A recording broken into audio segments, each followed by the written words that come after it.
Shake them ropes. I am Jeff Hawkins. Rob McCarron traveling the United States this week. His wife taking advantage of the generous PTO policy here at Voices of Wrestling. Uh, but joining me from the other neighborhood, Paul Fontaine, getting to stretch his legs out, talk a little WWE in addition to AEW. Hello, Paul. Hey Jeff, yeah, PTO, love it. I get one tomorrow for my day job. I was hoping you'd kind of do something obnoxious on this podcast and come dressed in Canadian regalia to repay me the favor for what I did to you No, a few just weeks ago. just the old LIJ merch, Naito shirt. Let me ask you this, Paul. Have you ever had people thought you've lost your job because you talked about a dream? No, I can't say that I did. You know what? Let's give it's some context here, please. Go yeah. go ahead. I'll let you fill it Well, in. okay, so I mean, I saw that. So it's funny because I'm in the Fight Game Media Discord, and I made a comment about Tamara May Steele had a match last night on Evolve with Kendall Mhm. Gray, and they had kind of a internet famous match about a year and a half ago on Level Up, where Yeah. people watched this match and were really impressed by both of them. Kendall Gray being the one, and I found it amazing since that match how much Kendall Gray has improved and how much Tamara May Steele has not improved, and if anything has maybe even regressed a little bit. And so I made that comment, and then the very next thing, somebody posts that tweet from Tamara, and where she says, oh, she won a tournament for $350,000, and she got called up for Raw, and then they got mad at her, and then she got released or something, and she goes, was this a nightmare or a dream? And people thought she was serious. And then I Well, seen okay, hold on, because I think you're misremembering it a little bit, just a okay. little bit, because she also was like, I had a dream that I could compete in amateur wrestling for like $350,000 or something, Yeah, and then yeah, yeah, and then I woke up and I quit my job at WWE to go do it, yeah. and so Well, is that's that where what the she said? confusion. Yeah, Yeah, okay. So she was so talking she's about and having then big money for amateur wrestling or something. is this a dream or is this real? Hmm. So, it's like I don't know. Uh, people think she was trying to get fired, and I think she was just really dumb and made a bad joke, you That's what know? I thought too. I thought it was Yeah. just, hey, you know what? I mean, if I could get paid a lot of money to do amateur wrestling, sure, I'd do Yeah. that. But Well, and college are making a lot of money right now. Like she just missed the boat on that. I don't think I don't think NIL would really appeal. Well, female wrestling is not that hot in the college ranks. Yeah, I don't know about female. I know the males are like the most of the top ones are making six figures, and the really top ones are close to 1 million, Yeah, from but what I've heard. there's like four or five of those schools that can do that in the Yeah, yeah, states. Penn State and Penn State, Oklahoma State, yeah, Minnesota, those types of. I maybe mean, Ohio. most Yeah, of the money's being made in the revenue sports, and wrestling is still yeah. not yet No, they. I a. mean, they just like there was a meet in I think it was Penn State like a month ago where they were like doing 20,000 crowds for every like all Yeah, weekend. and there are some schools where you can do that, like Nebraska and women's Yeah, volleyball can fill a football yeah. stadium, kind of a Yeah, thing. yeah, and they're actually drawing TV ratings too. Like it's some of these minor sports like that people aren't really covering. Like you'd be amazed at how much money they're making. Oh no, I'm not, because my alma mater is really good at the country club sports: Oh, there you go. So tennis, lacrosse. golf, lacrosse. Yeah, yeah. Yeah, we're really good at tennis right now, which is kind of Water shocking. polo. Hey, let's go. Not yet. Swimming and diving. We did win Okay. nationals in that. Yeah. I mean, and we do okay in football and basketball here and there, but Field hockey. and baseball. Uh, Baseball, yeah. we've been okay at field hockey, but it's like lacrosse, soccer. Um, yeah, I mean, it's like it's like we're always in it for that, whatever that trophy is for, like all the college sports and stuff, because you get points for certain things. It's like us and Stanford every year competing for that. But no, that was just that was your was it your Yeah, it was a controversy of the weird way to day? wake up. Yeah. And it was ironic that I was just talking about her. But I started wondering, well, maybe she's frustrated because maybe she was hearing a lot of comments online similar to the one I made in the Discord, where people were commenting on her performance and how, it wasn't even as good as it was 18 months ago. It's possible that she's been experiencing that and did this as a way to like relieve some tension.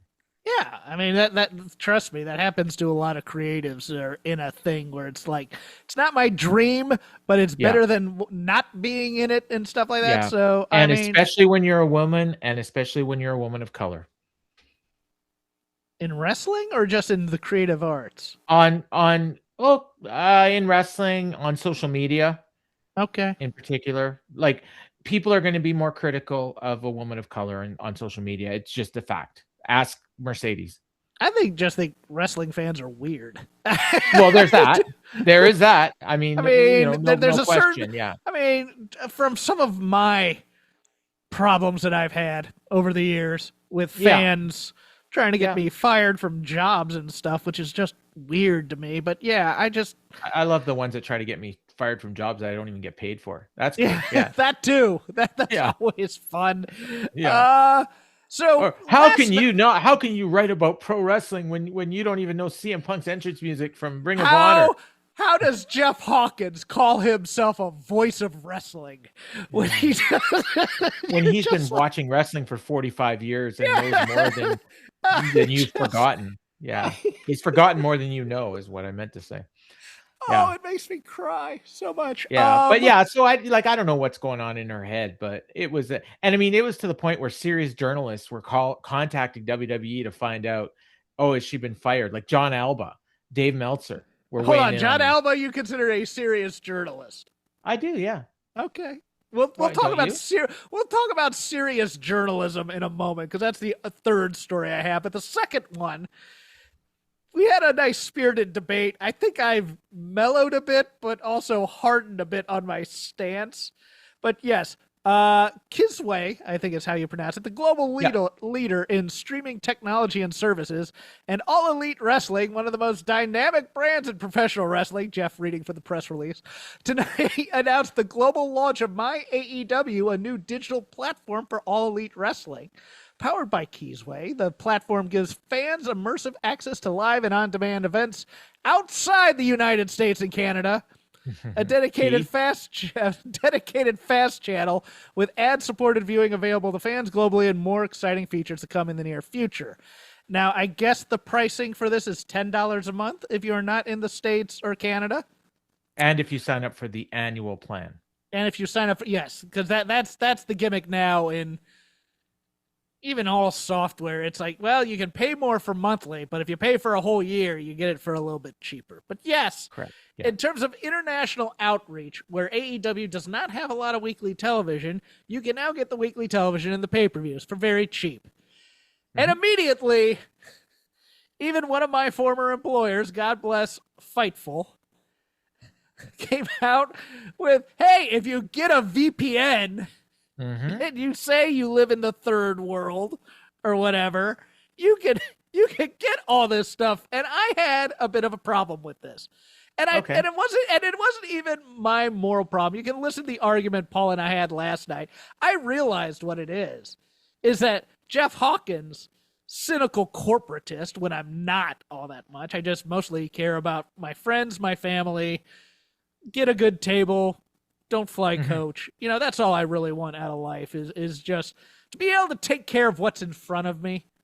Mm-hmm. And, I like my parents. I don't get jealous that other people make more money than I do. I'm a fairly well-adjusted human being, I think, but apparently this makes me one of the worst human beings on earth to some people. But anyways, my thing isn't that. It's that all the people that scream about workers' rights and paying artists and why are movie theaters dying? And they love doing that one with me and not supporting and why aren't more people supporting the arts and things like that are now asking actual corporate executives from AEW. Hey, so if I sign up with a PayPal account, to be fair, said corporate executive, Faso, he was staying away from those questions. He was more answering questions about the actual service, but he was definitely reading them. Yes. Yeah. I know that, and God bless him, he's one of my dearest friends, but at the same time, I'm just like, the Figure 4 board, which is where I'm taking most of this from, and just reading the number of Americans and Canadians who also yell at me for being a terrible person, for being this gross corporatist, blah, blah, blah, are like, how can I get around paying full freight for AEW pay-per-views? And yeah, a part of me thinks it's, stealing is the wrong word. That's the word I used last night. Misrepresentation's a good one. I view it as, there's an article I read today about artists in their 40s and 50s who are shoplifting from Whole Foods because they live this semi-communist lifestyle and robbing from the kulaks, et cetera, et cetera. That's how they view it and stuff like that. They're robbing from billionaires and corporations, and this is their form of protest. And it's like, I get that, but at the same time, I'm like, well, I'm also told, here's the other part of it, is I'm told AEW is a more refined fan base and a more educated fan base. No. Oh, they are. Yeah, they're educated enough not to pay $50 for a pay-per-view that they can get. I don't know. I mean, look, if you're in your early 20s and you're just getting out there in the world, I can kind of let it fly. If you're in your late 30s, early 40s, and you're still like, hey man, I don't want to pay for that, I kind of go, well, it's a little bit. There's a lot to my mid-50s.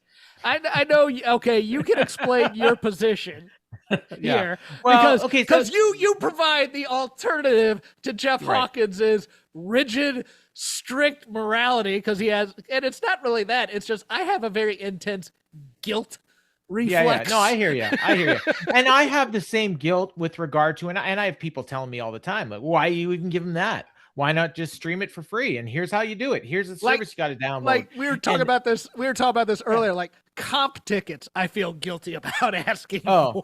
Well, I have a friend. I have a couple friends actually, and in the Discord that will show, like, they show up their setup, and it's this program that they downloaded, and they can get anything they want for free, and they got like unlimited DVR, and I've never paid for an AEW pay-per-view, I've never paid for a WWE pay-per-view, I've never paid for this, never paid for that, blah blah blah blah blah. So it's like, I don't feel comfortable with that, but I feel comfortable with this. Now I will say, I believe, I could be wrong, but I believe that all of the people that you're referring to that were all over, how do I get this service right now, how do I get it, I think all of them virtually were people that were already doing this on Triller. Yes. And they were, so possibly previously to this, you would sign up for Triller, which is free. Then you sign up for AEW Plus on Triller, which you have to be international to sign up for. So you have to get a VPN. You sign up for AEW Plus. It was $9 a month. That gets you the TV archive, and it gets you the live TV every week for free. Doesn't get you anything for Ring of Honor. Now, it also gives you the right. It also gives you the right to purchase AEW pay-per-views at a discount. Now, if you live in the UK, it's already discounted to $25, I believe. Yes. £25. So you get an $8 discount. Now it's down to £17. It's about $20 or $22 is what you're paying for an AEW pay-per-view. That's what I've been paying for about the last 3 years. I was signed up. So I'm paying for a VPN, which is $9 a month. I'm paying for AEW Plus, another $8 a month. I'm paying for the pay-per-views. Now I can get all of that for $10 a month. And I'm splitting with somebody, so it's actually $5. That's still the part that I just go, man, that is some broke dick activity right there. Well, no, if somebody offered, and I'm like, no, I'd rather pay full price. But you can't both be on the service at the same time, can you? What? Can you both be on the service at the same time? No, we cannot both be on the service at the same time. Okay. So there is that, which is fine, because the way I watch, it doesn't matter. Now, I will say, like, if I wasn't buying the AEW pay-per-views for a lower price over the last 3 years, there are many I wouldn't have bought. Like, I would say I'd probably have bought maybe 3 or 4 a year. As it is, I think I probably bought every one but one every year. And usually that's because I was at the show. and I'm not going to buy a show that I went to, even though a lot of people do, and I'll never understand that one. Oh, maybe I'll see myself in the crowd. Like, I don't know. I have no desire to watch a show I've already been to. Yeah, I know people there was who want. I know people who want like the TV experience. What did they say on the TV during this match? no, Kind of a I don't thing. care. And there's been two I haven't bought just because of content. And this one coming up, I wasn't going to buy, but because I signed up for this service, I'm going to watch it now. And I wasn't going to pay the cheap price. Like, I wasn't going to pay $22. I just wasn't going to buy it. But now I'm getting $10, and I get Ring of Honor, and I like Ring of Honor, so I'll watch that too. So, like, it's an insane deal that they're offering, and I'd be an idiot to pass it up, is the way I look at it. And that's the thing also. And some of these services need to learn this kind of thing. It's the fare jumping thing. When you see a bunch of people jumping the fare, you feel like a sucker for paying the fare that you're going in and doing. We used to there was a movie theater that we used to go to, and and we knew they never checked tickets. So we would go in, we'd buy our popcorn, and then we'd just go walk into whatever theater we wanted to walk into, and they never checked us. And it was like, I felt like an idiot if I paid. You know what I mean? Sorry, I'm having flashbacks to childhood because if my friends did that and I joined them, I'd go up later to the box office and pay for the movie. Oh, but the funny thing is the movie theaters are making their money on the popcorn anyways. Well, and we were always buying popcorns. Yeah. Well, no, I was in my 30s.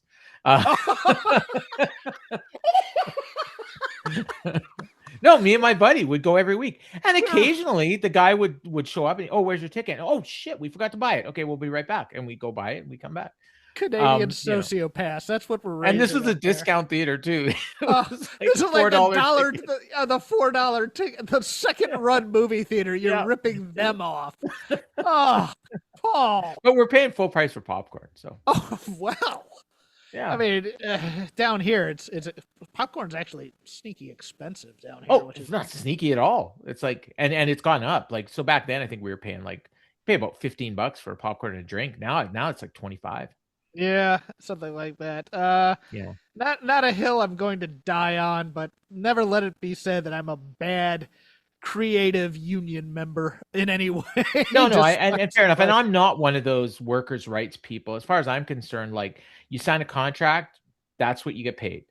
And then at that point, it's your bosses. If they make more money, great. They make more money. If they make less money, well, they still got to pay you. So, yes, take that, Trey Hendrickson. Sorry, football. Yeah, no. That's my opinion on all of it. So I don't know if that's pro owner or pro player, or it's just pro capitalism. It's very pro owner, and you would get railed on it by people who are like, yeah, but the people in NXT aren't making as much, and they do the same. And are they going to make more if I give WWE more money? Of course not. No. Yeah, fair enough. The only person I'm ripping off is Tony Khan. The other to do in wrestling critiques, I guess is how you would put it, is ESPN has decided to do away with the letter grades for pay-per-views. And my God, the clothes ripping and this is about ethics in wrestling journalism discussions that to me are terribly stupid have come to play on a very easy decision to make. Now, I'll give my background, but I just, it's one of these things where it's like, yes, but do you want the content providers being able to determine what the editorial content of a website is? And I'm here to tell you, kids, if you think WWE has control over editorial content, ESPN now owns both Major League Baseball television and all of the NFL's television products. The NFL Network, the Red Zone, those are all owned by ESPN. TKO is a very, very, very small player in this. And I know Brandon Thurston, friend of the show, friend of Voices of Wrestling, has it up his craw that this is somehow affecting the coverage of the Janelle Grant story on ESPN, when I think that ESPN just doesn't view Vince McMahon as that big of a sports story on there. But and they also, I think, are looking at this, and this is a he said, she said. That's the way they look at it. What, the Janelle Grant or ESPN? ESPN is looking at the Janelle Grant thing as a he said, she said. don't think they've gone that in depth about it, have they? I think they looked at it from afar and said, "What are we going to report?" Well, Like, there's exactly. nothing to report here. Like Vince McMahon owns no real sports properties. He owns the WWE. Right. Yeah. So this Why is, is he... and there's that. Yeah. There's like, nobody's covering this. But Like, nevertheless, yeah. Andreas Hale is not the person to review wrestling shows. And I don't think you should be reviewing shows like entertainment content on a sports website. You were a writer on comedy shows, right? Yeah, more or less. So if you worked for, let's say you're writing a show for HBO. Yes. On the HBO website, are they doing reviews of your show and giving it a letter grade? No, of course not. Because if they give you a bad review, your bosses aren't going to be happy. And if they give you a good review, everyone's going to look at that and say, "Oh, it's all bought and paid for." Exactly. It's a no-win situation. Right. And you know who figured this out pretty quick? ESPN. ESPN did, but there's another corollary to our age group, and this is more when we were younger. Oh, okay. Entertainment Tonight, the 30-minute infomercial and stuff. They used to, when it came on, it was like, oh, celebrities, and here's their newest projects, and oh, celebrities are just like us, kind of like the old Us magazine thing and stuff like that. But they used to have movie reviews from one Leonard Maltin, and it happened for a couple years. And then both Paramount, which I believe was the money behind Entertainment Tonight, and other studios were like, look, we're not going to make our stars available to you if Leonard Maltin's going to come out and say that our movie sucks. Right. So they took Leonard Maltin and turned him into a film historian to do other puff pieces about movies, which is probably what they should have been doing in the first place. Don't mind me. I do like a good movie review show. I loved me some Siskel and Ebert back in the day. And I also think Leonard Maltin has a good sense of humor about it, because he gave some movie a bad review, and then they put him in Gremlins 2 as a movie reviewer who got attacked by the Gremlins. So he has a sense of humor about such things too. But it's like Siskel and Ebert did not have stars of the movies on their show. No, exactly. They weren't going for access, and these things are about access. You know, if you want people reviewing shows, it should be in service of the product, which is also a conflict of interest. Like, have Denise Salcedo come on, and because she likes everything, for the most she's part. Never going to bury a show. She's never going to bury a show because she uses the access that she gets from the different companies for content for her channel. It's fine. I also don't view wrestling journalism as all that ethical. And there's a difference. I mean, when you talk wrestling journalism, I mean, that's a broad spectrum, because a lot of people that if I type into my my Google chat or whatever the hell it's called, ChatGPT, and said, give me the top 20 wrestling journalists, most of the people they give me are not actually journalists. Right. They're content creators. They're content creators. And there's nothing wrong with that. There's nothing wrong with that. Like, that's their job, and that's fine. But the actual journalists are not the ones. Dave Meltzer is not afraid to be critical of the stuff he's watching, because he's not worried about getting access. That's true too, but Dave also gets in trouble when he takes off reporter hat and puts on analyst hat. Yeah, or when he shows up in the front row at an AEW show and all the crowd is playing to him, and he's got a goofy look on his face like he's having the time of his life. That's great. That's Dave as a fan. I am for that, because if you go watch, was it Chicago? Oh, it's the Chicago 1989 NWA pay-per-view where he's in the front row with Brad Muster and Steve Sims. Dr. Lucha, and he is having the time of his life watching Steamboat chop the hell out of Ric Flair and vice versa. And I am here for this, because you know what, kids? Wrestling journalism it's not a real sport. It's entertainment. Go enjoy yourself and then cover it. If it's rooting in the press box, it's a little different. If you're covering a team and stuff like that, I find that. Okay, and in this case, it's a little. But even then, they're homers. But if you were given comp tickets by the company, and then you're going to go on a show that is probably the most widely listened to wrestling podcast out there, and give a review of said show. Now, I know Dave. I'm friends with Dave, as are you. Yes. And I trust that Dave would give an honest review of the show, Yeah, of what he felt. But I can see where people that are I can critical see of the Dave, criticism. Yes, yes. you got free tickets in the front row. They played to you, and then you went and told everyone it was one of the best shows you ever been to. And that happened with PWG too. Yeah. And you know what? PWG, a lot of people, hand up, felt that it got an inordinate amount of coverage for what it actually was. Yes, I agree. I think Yeah. there's an issue. I mean, and look, And I think that's happening with CMLL right now too. yeah. But I mean, you can't argue their success. But No. in the grand picture, like they're incredibly successful in Mexico, and they earned everything they won last year for promotion of the year and all that. But it just feels like, this is a very regional product that is not as popular in the United States as the coverage would indicate that it is. And I will, you have to also call balls and strikes. Dave was invited to be in that press conference sketch at the end of AEW. He said, no, I don't want to do that. That's fine. I do think, it's one of these things where we know like, other people that were, and said the same thing. But like, to me, getting comps from a company kind of toes the line a bit. It's one of those things where I kind of go, yeah. And we're giving. I mean, I don't mind getting comps from a company, but then I don't think you can go and do a review.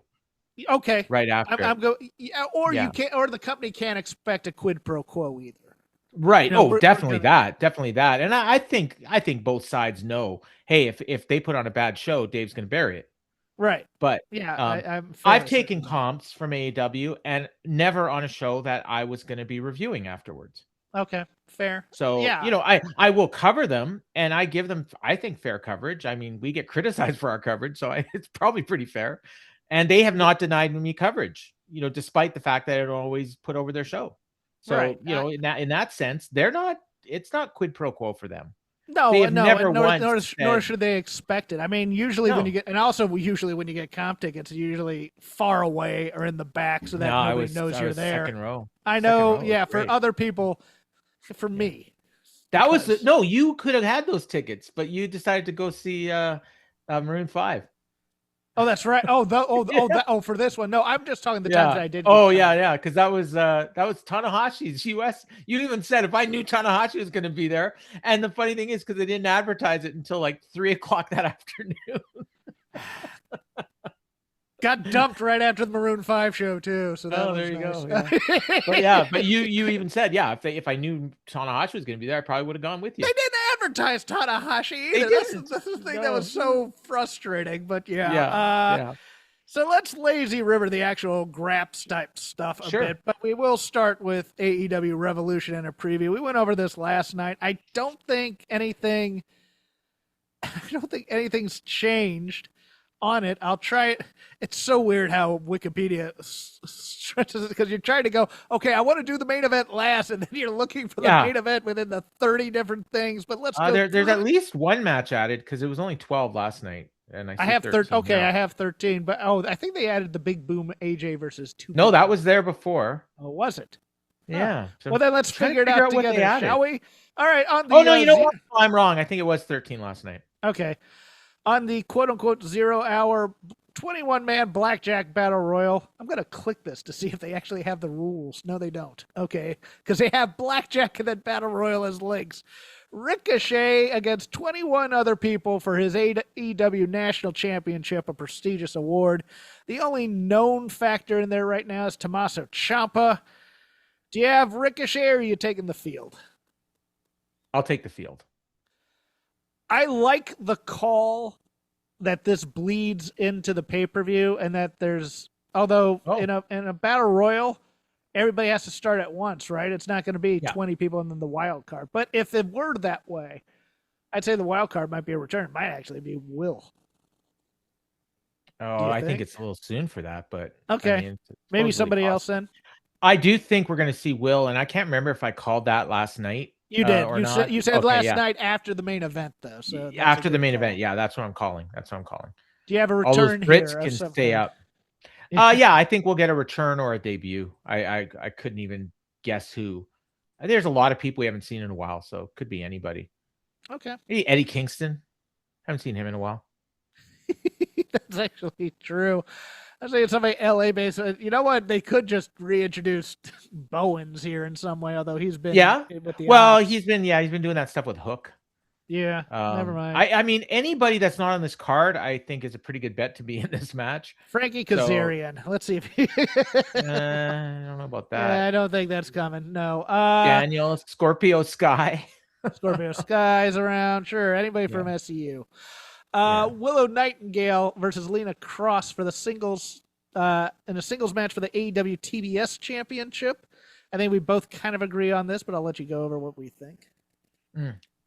Willow, but then she's, something happens. Maybe she gets attacked after the match by Megan and her, and they lay her out, and then she's at far less than 100% for her second match of the night, which will be later.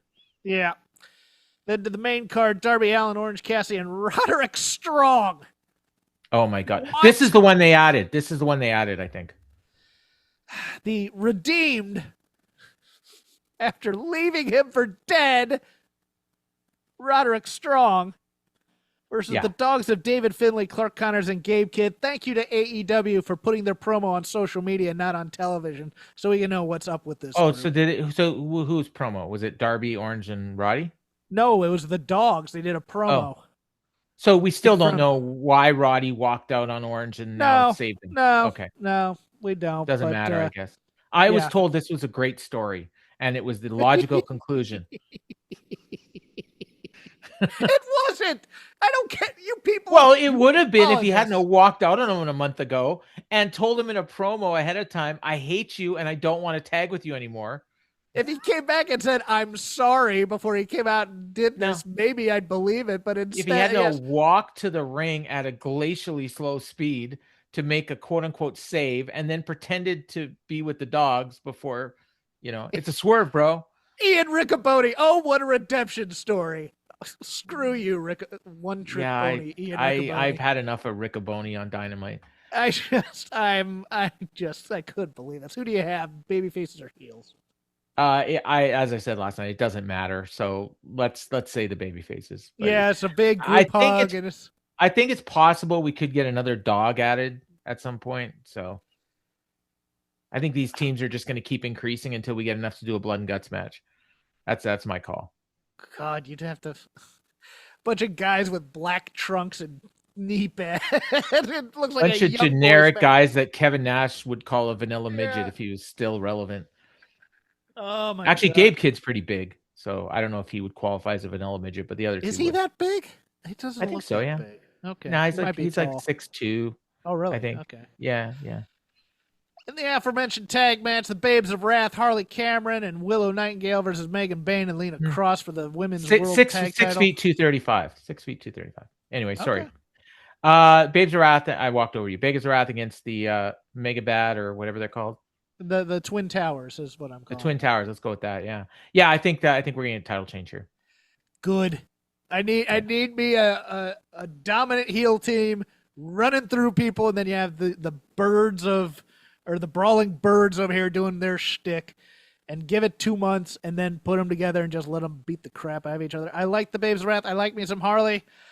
We were talking last night that she's had some issues on social media about Penelope Ford when it's not her fault. Correct. Stop this, people. Yeah. Stop being creepy on social media.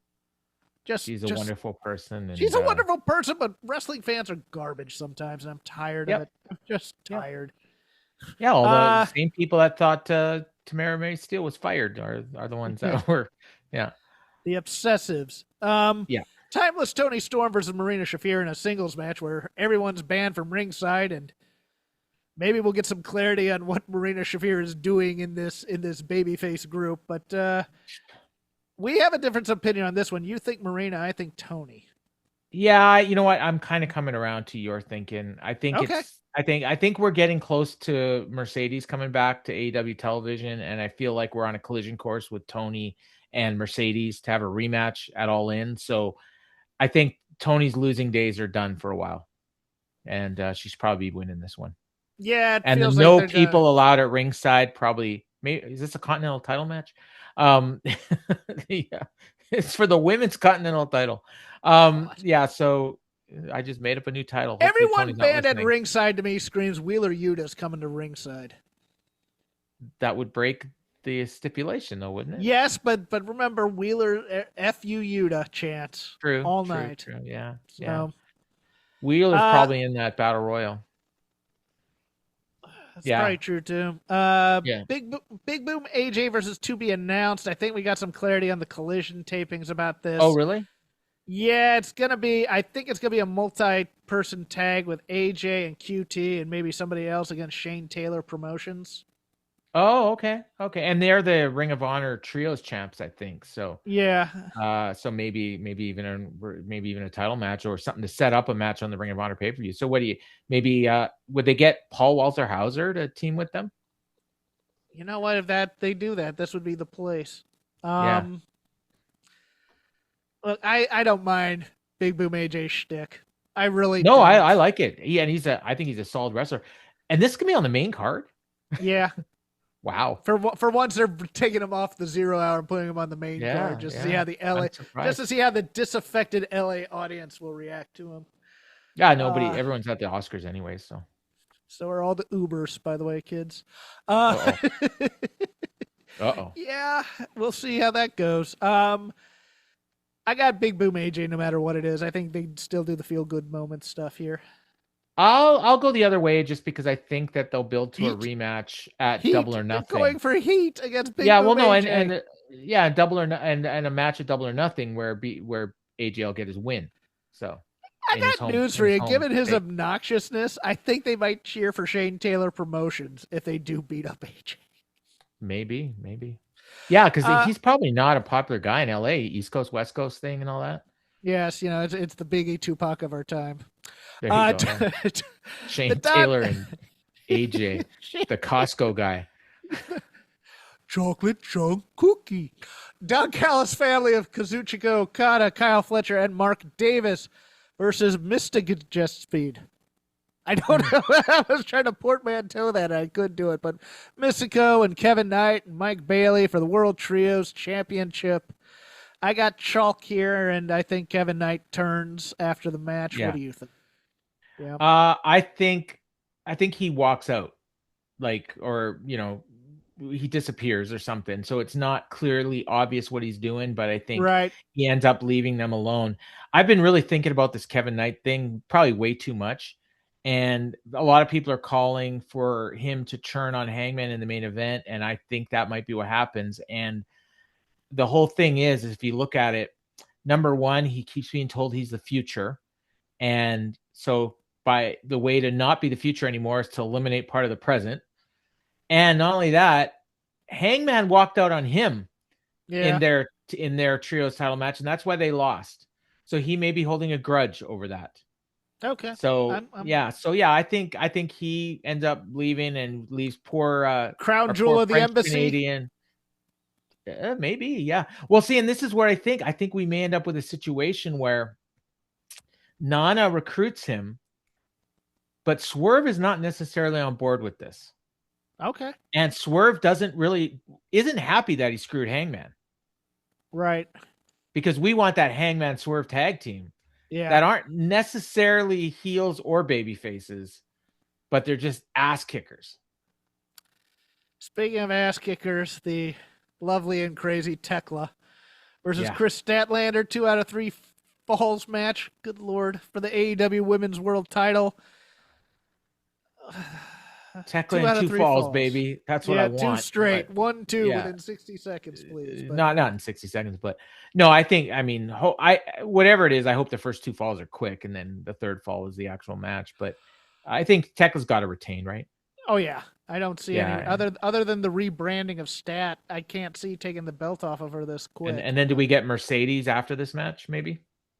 Possibly, yeah. I think doing the stare down. CEO. Okay. And then Tekla can call her that you boss bitch. In her Austrian accent. Brody King versus Swerve Strickland. I don't see any way that Swerve doesn't win this. No, although Brody's going to be real popular in LA, I think. But yeah. Get the He's heat. he's Get the I think heat. Brody's been doing really good work the last couple months. I really do. In standby mode, yeah. Yeah. Yeah, is this a standby pay-per-view match? Standby promo, standby match. If we get a standby match on this pay-per-view, I'm gonna lose my Can we mind. call him Brody Standby King? That'd be great. Yeah. Or just call him, just standby King. Standby King. Yeah. Standby me King. Yeah. If he was we need to get John Hennigan back on the show, and he can be Johnny Standby. And Johnny he just wrestles all the standby matches. He could be the designated. It's Gold, Jerry Gold. Andrade El Idolo versus Bandito. That should be a fun match. Andrade probably win. Andrade wins and then sets up a rematch on Sets the up the Ring of Honor ROH. pay-per-view. Yeah, I can't believe we're using AEW pay-per-views to set up Ring of Honor matches. I can't figure any other reason why we'd be doing this. And Callis wants all the titles, right? So yeah. Jon Moxley versus Konosuke Takeshita in a no time limit match for AEW Continental Championship. I assume this will go on first and will probably last throughout the entire pay-per-view as they brawl around the arena and then come back for like an hour later. I don't know. I don't know if that works for a Continental match, but I assume it's gonna be the first match because Moxley always is. I called for a title change where something happens where the ref doesn't see it and Takeshita doesn't see it, but it hurts Moxley, and then so he takes advantage of it without realizing that he took advantage of it, and then later on feels bad about it. I got something similar, but I have Moxley retaining. I think the Callis family has tried to ruin the purity of the Continental title matches, even though that's already been ruined, and then they get mad at Takeshita for not taking them up on the offer, and they turn on him, and then Moxley makes the save. So there's maybe a screwdriver in the turnbuckles or something, and Takeshita refuses to use it, right? Something like that. Yep. Yeah. Okay. FTR, Cash Wheeler and Dax Harwood, Jeff's favorite tag team, with Stokely versus the Young Bucks of Matt and Nick Jackson. A tag team match for the AEW World Tag Team titles. I think we diverge on this, possibly. My favorite tag team. I think the Young Bucks are going to win in LA. Okay. So, I have FTR retaining. Okay. I remember what my ending was last night. It's that Cash pins one guy pins one guy from one team and the other guy pins the other guy from the other team simultaneously, and the belts are held up, and then Edge and Christian come out and demand, and then we have a 3-way ladder match of some sort. Bryce Rensburg doesn't know what to do. Yes. Yeah. Or Rick Knox, because Knox is the boss. Oh yeah, it's Rick Knox that does their matches, right? Right. Yeah. And then they end up pile driving Rick Knox or something afterwards too. So I think we're building to something with Stokely and Beth at Double or Nothing. Yeah. Yeah, it feels don't know how we get there. That pay-per-view in April feels like a bit of a lame duck show, doesn't it? A little bit. Yeah. And then finally, the last chance Texas death match for the AEW World Championship. MJF, your betting favorite right now, I think. Yeah, which surprises me. Versus Hangman Adam Page. And we both agree, I want to see if you've decided to hedge a little, that the only interesting outcome for this is for Hangman to have to live up to the stipulation for a while. Yeah, I think, put it this way. I think that the intention, if Hangman loses, the intention of Tony Khan is to uphold the stipulation. But I do think that they won't. At some point, Hangman would challenge again. They'll get out of it somehow, but they don't have to. And there's ways that you don't have to. And there's logical ways to build to, they have all these different things where people can earn a title shot. So if Hangman enters the Owen some year and wins it, does that mean he doesn't get the title shot? Or does it mean he can't even be in the Owen because the prize is a world title and you are shot and you can't be in it because you're not allowed to challenge? I don't think so. I think that's the way around it. Or again, he gets the heel champion so mad at him that the heel is almost forcing him to take a title shot, Yeah, I don't want that though. I want this to be a psychic break and for him to break his Oh, word okay. and to win it as a heel. I think Or heel Hangman Adam fuck Page. you. Like I'm going back on my word because I didn't MJF's mean a it. prick. Look, here's the exact phrase he has to say. I didn't mean it, dumbass. Well, Boom. this is pro wrestling. People lie. This is pro wrestling, dumbass. Just he has to Yeah. say dumbass because that's his Yeah. phrase now. I'm here for that. Okay. And MJF can fight baby faces or heels. He's fine doing Yeah. either. But Yeah, yeah, I think MJF's retaining. I think he is retaining. And the fact that he set up 2 future title matches on the show kind of almost felt like a giveaway in a way. Yeah. Like one with Bailey and one with Kyle Fletcher. It was almost like they weren't interested. I hate when they do this though. I want the hard sell for the pay-per-view, not the, hey, here's some future title matches for later on the show. What did you think? We didn't really talk about this last night. I don't think. But what did you think of the way Hangman responded to the question, what's next for you if you lose? I actually thinking about I really liked the way he responded to it. He was thrown off by it type of he was thrown off and it. he's like it doesn't matter because I'm gonna win, like like I thought it was a very like it's the way somebody would react to a question like that, because it was as if he had never even considered the fact that he might lose. Actually, you know what, I had a different tact on, but I like that tact, don't get me wrong. To me, the answer, he was swallowing his real answer. Oh, okay. The real answer is nothing, and he doesn't want to say that. Oh, okay. So he had to take that moment to go. He was about to go nothing, and then he goes, and then says, "That's not going to happen." Right. Kind of a thing. That's how. That's how I viewed it. It's almost like he had to put himself in denial that it could happen for a moment, because he doesn't want to admit that there's nothing else left if he doesn't win this title. Right. And I mean, the fact is, there's, 8,000 titles out there that he can challenge for, but if he is never able to challenge for the AEW World Championship, does that mean he just vanishes? Yeah. It'll be interesting. I want the 2-man heel group. I do. I am that guy. Yeah. But and I agree. We both want that. So let's do a little lazy rivering. I have 2 points I want to make, so I'll just make one. I'll let you go to the next one. But it's about the big angle at the end of Raw. CM Punk, the Usos. Why does CM Punk want to get booed so badly on this run where everybody wants to cheer him right now to get his dream of the WrestleMania main event? I don't understand this. I hated that angle because here's the problem, Paul.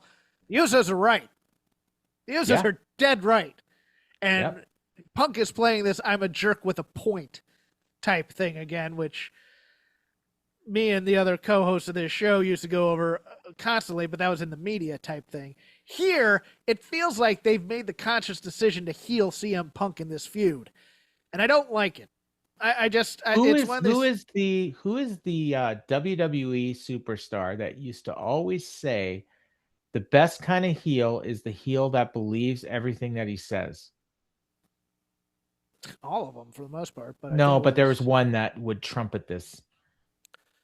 And his most famous character, and he's had a few of them over the years, was somebody that he patterned after somebody in a movie. Oh, Jericho. I think that we're getting a Punk and Jericho team. Really? Yeah. There's been 2 references to Jericho made by Punk in the last 2 weeks. Okay. You may not have even caught them.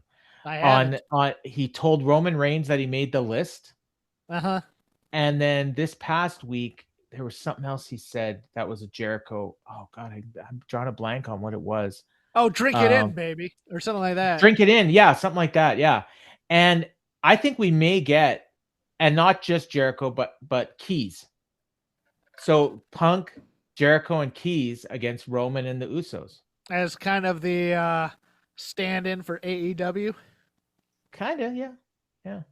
Maybe if Cody goes Punk as Team AEW, that's great. Oh yeah, that'd be something. Yeah. But okay, now that I'm here for the Easter eggs. It's just And one of and these and things and where Punk has wanted to be a heel for so long, like going back to the Bucks. Really, I think he would have been totally fine doing a feud with the Bucks as a heel, but the and fans at that time didn't want it. don't get me wrong. I mean, he and AJ have that natural passive aggressive stuff, but it's just one of those things where I was just like, they've been playing up that this has been his dream now for the last 2 years because he did the feud with Drew, ruining that dream. And now they got babyface versus babyface, and they've just decided that Punk's going to be an asshole. And I was just watching Yeah, this going, Jay's right. yeah. It has I nothing found to I do with found the other Roman. I found the other reference, by the way. He said he sat under the learning tree. Sat under the learning tree. Okay. Well, I can't deny you now. You've picked up on the Yeah. pattern. Once is an accident, twice is a pattern. Well, and then So if he said the other thing that you said, which I'm not sure if he did, I don't remember it, but it's possible he did.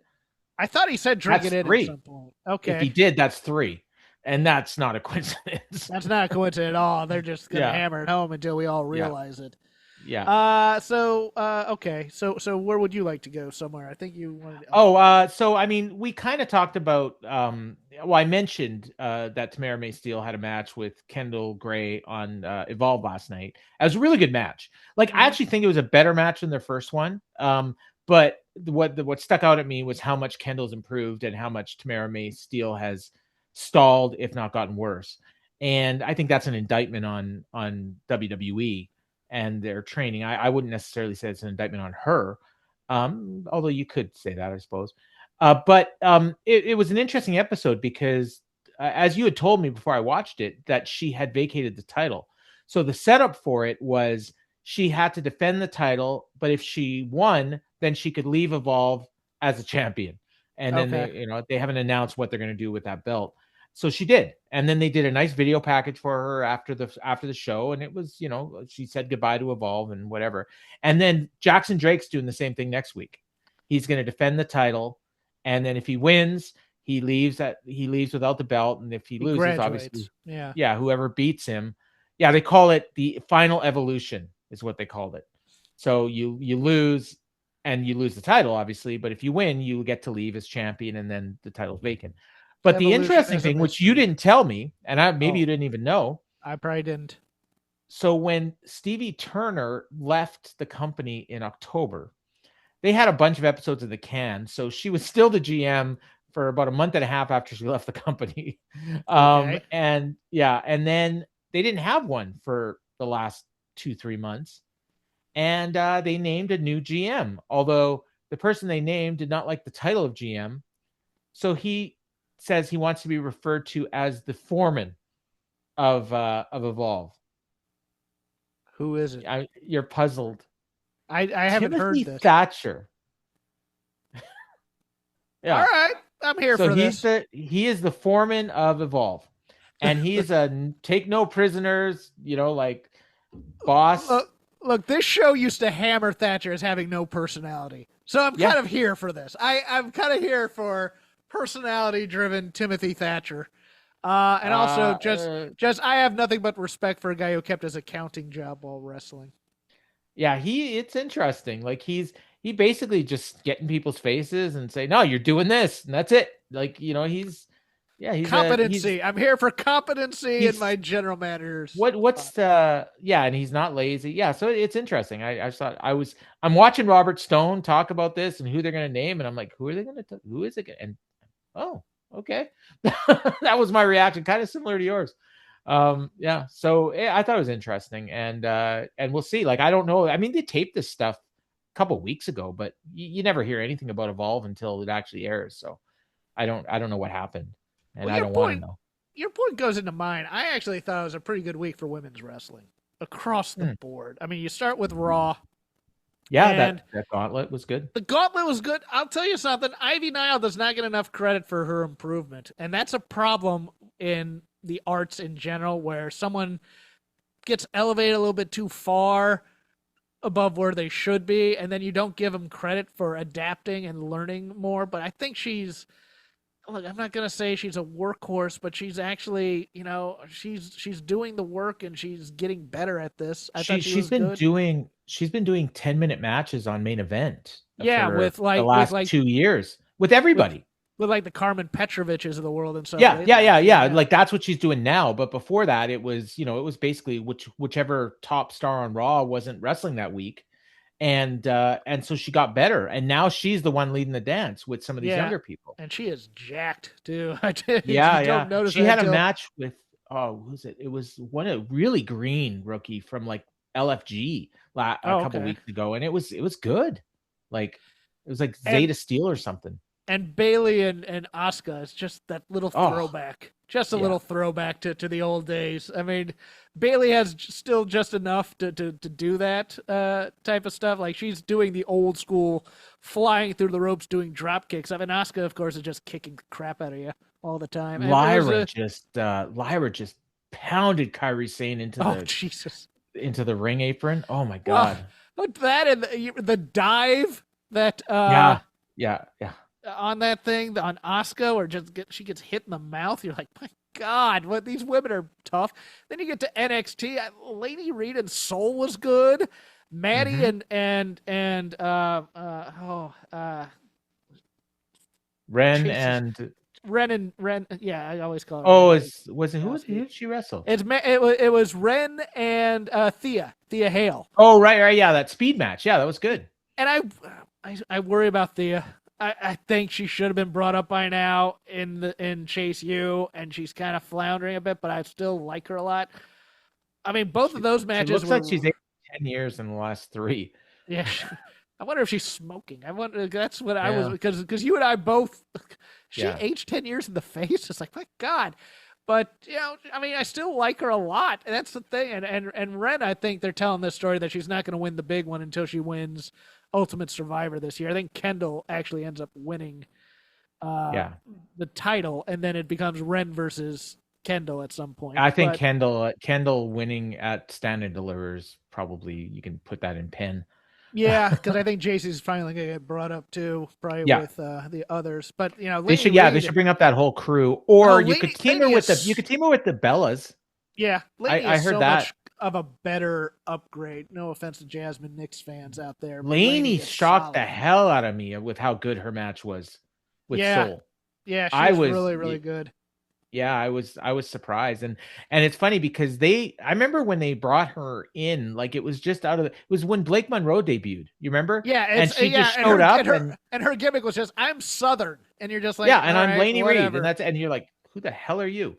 But then she wrestled, and you're like, oh, she's pretty good. At first, I thought she was like a low rent. What's that? The woman, the sassy Southern belle that Lacey Evans. Pregnant. Yeah, I thought she was just Lacey Evans 2.0, but she's a lot better than that. And then last night on Dynamite, I thought Willow and Persephone was really good too.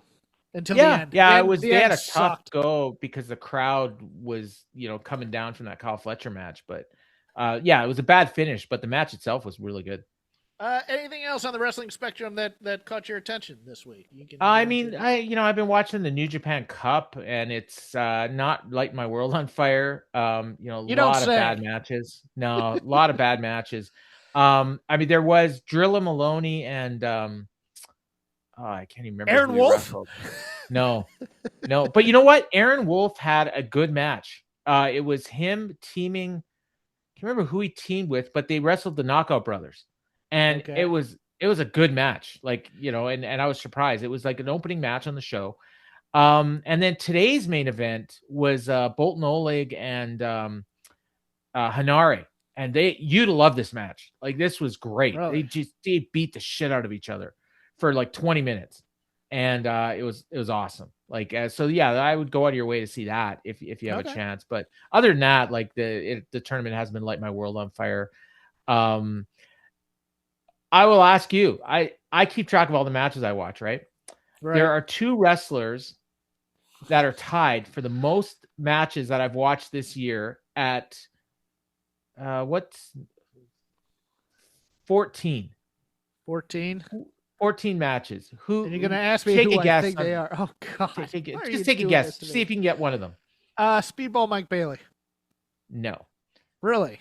Huh, No. that's shocking to me. Okay, He's probably 14, around so 11, maybe 11 or 12, yeah, maybe. he's up there. Okay, Yeah. does this involve indie matches of any kind? I don't think no. I mean, no, they're both exclusively for one company. Okay, so it's somebody who's on TV weekly, or Yeah. possibly doing double duty. I'm guessing Kendall Gray may actually be one. Nope. Oh, Kendall's up there, WWE. I'll tell 'cause you. I was counting Evolve.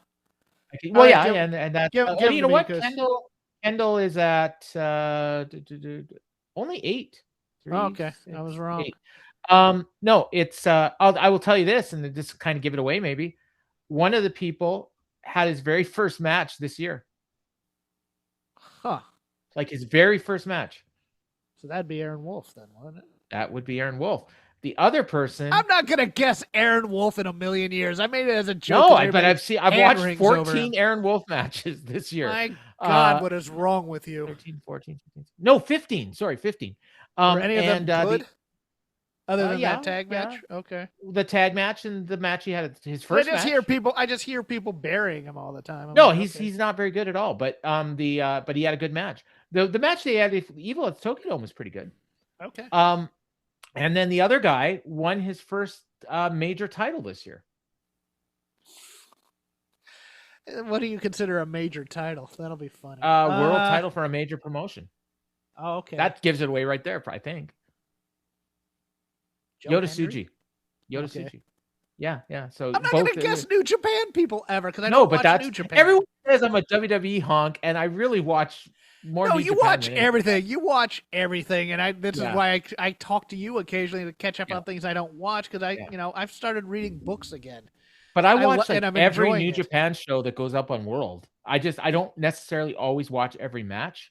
And you can watch wrestling. You can watch wrestling while you're working. I have to actually concentrate on my work. This is true. Well, no. Like I don't. Okay, so to be clear, and I had to explain this to somebody. I'm not doing like I'm at work, but I'm not necessarily physically in the process of working while I'm watching wrestling. I have my phone with me. If I get an email, I'll pause the show. I'll read my email. I'll go back to my computer if I need to do something. But I go back and forth between rooms. So. Right, I've tried doing that, but I'm software testing. Oh, so I realize I need to have concentration while I'm doing that. And the funny thing is even with what I do, like I'm still probably the most productive person on my team. Yeah, like if I was doing legal admin still, I could do that in my sleep because you only have to really concentrate when you're doing the actual. Exactly. 5 minutes of work, and then the rest of the time is just like, I'll daydream and I'll be at my computer pretending to work. And I'm listening to podcasts when I'm at my desk working. So I can do that too. So let's end it there. Get your plugs in, sir. Thank you for doing this. Appreciate it. Oh, no problem. I had a lot of fun. I'm always up for this. I don't really have much to plug. I do a show every week. Do it anyways, Paul, because I'm giving you time to plug us. I do a couple shows on the Fight Game Media Network. So if you want to subscribe to Fight Game Media YouTube channel, you'll get notified when they happen. Usually Tuesday or Wednesday. I'll be on with Garrett Gonzalez. Like we record on Tuesday, but sometimes we don't drop it till Wednesday. The Takedown, where we just dive in on one or two topics, about a half an hour show. It's quick list. And then Jeff and I do a deep dive into Dynamite every week. We usually go for about 90 minutes. And that's also on the Fight Game Media YouTube channel directly after Dynamite ends, or you can listen to the free audio feed, all your major podcast platforms. Just search Fight Game Media. And you can get every show on the network for free. I'll throw out another plug for you. Whenever there's a UFC show, he's usually on after with Dave and whoever. And Dave, we'll talk a little bit of wrestling, but mostly UFC. But Dave, for whatever reason, is interested in my opinions on wrestling. Go figure. And you can follow me on X at CrapGame13, or you can just follow the show at Shake Them Ropes, all one word. I do the retweets of when the episodes come out. Rob doesn't let me get my plugs in, so we do this occasionally so they can do that as well. But enjoy Revolution, kids. We'll see you next week.